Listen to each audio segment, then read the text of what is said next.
Speaker Rajya Sabha से। बार बार हम दोहरा रहे हैं, बार बार ये लोग बच के भाग रहे हैं। गृह मंत्री को सदन में आना होगा और चर्चा सिर्फ नीट से रिलेटेड नहीं रहेगी, उसके अलावा चंदा चोरी बहुत महत्वपूर्ण है, उस पर भी बात करनी होगी। छात्रों पर हिंसा तो है ही, उस पर भी बात करनी है और चंदा चोरी पर भी बात करनी है। ये फिर जिस तरीके से 2 मिनट में अपने बिल पास करवा रहे हैं, चर्चा के खिलाफ हैं। गृह मंत्री यहां आने से डरते हैं। गृह मंत्री ने आज शायद आप लोगों से कुछ कहा है, कहते हैं वो रोज संसद में आ रहे हैं। अब संसद में आकर टॉयलेट या कैंटीन में चले जाएं तो उसको संसद में आना नहीं कहते, सदन में नहीं आ रहे। सदन में आइए, अंतर उनको तो मालूम होगा, हमसे ज्यादा लंबा एक्सपीरियंस है उनका। संसद और सदन में बहुत फर्क होता है। तो जैसा कि मैंने कहा, संसद की कैंटीन या संसद के टॉयलेट में आने को सदन में कहना नहीं है। सर, अमित शाह कह रहे हैं कि डिस्कशन हो, हर सवाल का जवाब देने के लिए तैयार। चंदा चोरी पे बात करेंगे। शर्त क्या रखता है ये? सत्ताधारी दल को शर्त रखने का हक नहीं होता।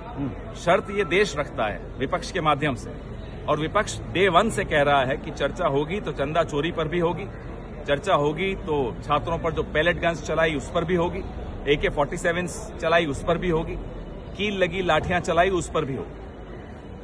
सर, जो उन्होंने कहा कि अपोजिशन लिखकर दे लोकसभा स्पीकर के पास, तो क्या लिखकर दे लोकसभा स्पीकर के पास? वही बोलो, उनको कहो कि डिक्टेट भी कर दें। डिक्टेटर बनने का बड़ा शौक है, उनको कहिए डिक्टेट भी वही कर दें, क्या लिखना है।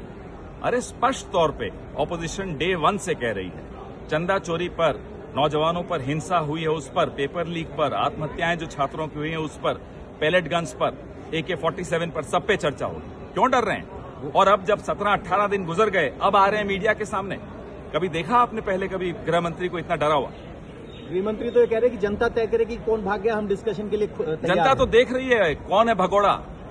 उन्हें बड़ी डर लगता है, ये शब्द से नफरत है ना उन्हें, क्यों भगोड़ा है? भगोड़े तो हैं। इन शब्दों से सदन में क्यों नहीं आते? इन शब्दों से एतराज है। क्यों एतराज है? एतराज क्या होता है? देश को एतराज है उनकी लापता होने से। लापता न हो, हम ये इस्तेमाल नहीं करेंगे शब्द। पहले तो वो लापता हुए, प्रधानमंत्री लापता हुए। सदन का इतना अपमान कभी हमने देखा नहीं किसी प्रधानमंत्री और किसी गृह मंत्री के हाथ। For the last several days, more than 2 weeks, opposition, the united opposition has been demanding that the Home Minister comes to the House, makes a statement on the violence that took place in Jantar Mantar and elsewhere in the country, in Siwan and elsewhere.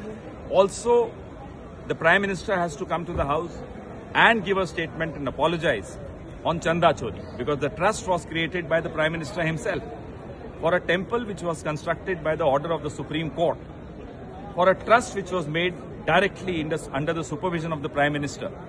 They have no business to say that Ayodhya is a state subject, which they said yesterday. If Ayodhya were a state subject, it would not be a national issue. It is a national issue. In fact, it's an international issue now, because people from abroad also gave donations for the temple. So they need to come to the House. Never in the history of this legislative democracy have we seen such an insult of the Parliament at the hands of the Prime Minister and the Home Minister.